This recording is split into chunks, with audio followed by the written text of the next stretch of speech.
I am going to try and say this with as clear, calm, and sober a tone as I can possibly manage. We are heading towards another world war. And no, this is not me catastrophizing. No, this is not me being hyperbolic or fear mongering. Because I know that the fear of a world war is what everyone starts talking about after every single atrocity, after every conflict, every tense moment. That is what we always say, and it hasn't been true until now. It's not just Venezuela.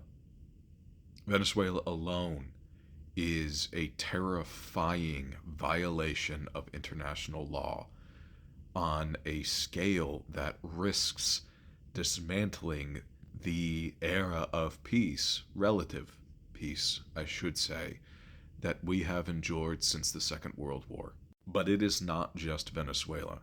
We have a government who is saying, yeah, we did this in Venezuela. Yeah, we attacked this country that we have not declared war on, and we have kidnapped their sovereign leader. Yes, we've done that, and you know what? We're going to do it to others. We are going to do it in Cuba. We are going to do it in Colombia. We are going to do it in Mexico. We are going to do it in Greenland. We're going to do it against Denmark, a NATO partner. And sure, we all took it as somewhat of a joke when Trump suggested that he would go and take Greenland. However, we can't take those as jokes anymore. We never really should have, because he just bombed Venezuela, went in and kidnapped their head of state. Not only that, he's not even saying he's doing it to uphold some sort of international law or boundary. No, he's saying he's doing it because he is asserting that we have a right to Venezuela, that we have a right to their resources and their economy. He is saying that we have a right to them just because they are in the Americas, and he is claiming that we have hegemonic control over all of the Americas. Now ask yourself, how do we achieve that? How do we actually assert control over all of North America and South America? If you think South America doesn't fucking fight back, you're insane. But moreover, do you think the world just stops and lets that happen? Now, you think the world might be terrified enough that they wouldn't try and fight us in our own backyard, and you might be right, but hey, what do you think the other major powers of the world are going to start doing once they realize that there are no rules anymore? That, in fact, you can go and seize territory that you want by force, and the world is not going to do anything about it. Well, they're going to do it too, not just because they want it, but because if they don't do it, now they're going to fall even further behind the power of the United States. It's going to be an arms race to seize land, resources, territory, all of that, in order to maintain balance and power on the world stage. And once again, if the US seizes Greenland, that puts us at war, or at least significantly at odds with a NATO member. And so then NATO has to ask itself, are we going to go to war against the United States because they're the ones attacking a NATO member? Or do we just disband NATO? And when you disband NATO, what else happens after that? Suddenly, these smaller countries that have been under the protection of NATO are now open to attack.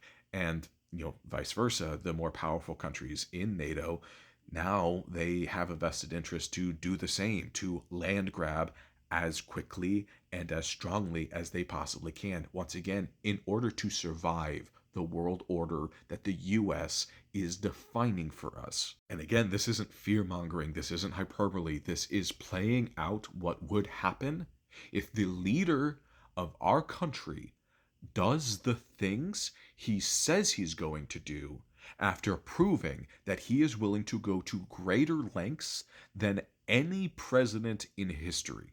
We need to understand the only way we avoid all of that, we avoid a third world war, is if the domestic situation of the United States becomes untenable to maintain these assaults abroad.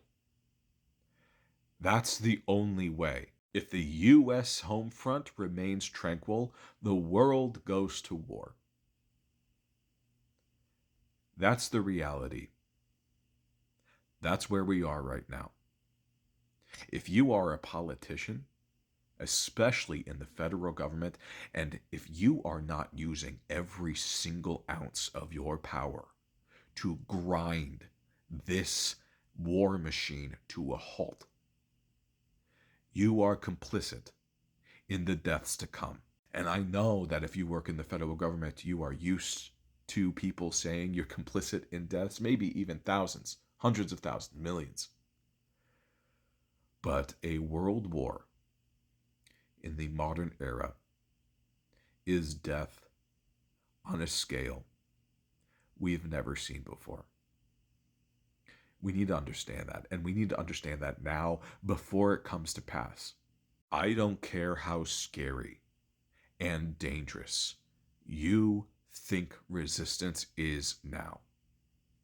It is nowhere near as scary and dangerous as what you and your children and your loved ones are going to have to face once they are drafted into a military and sent to fight nuclear powers, sent to fight nations with people in the billions.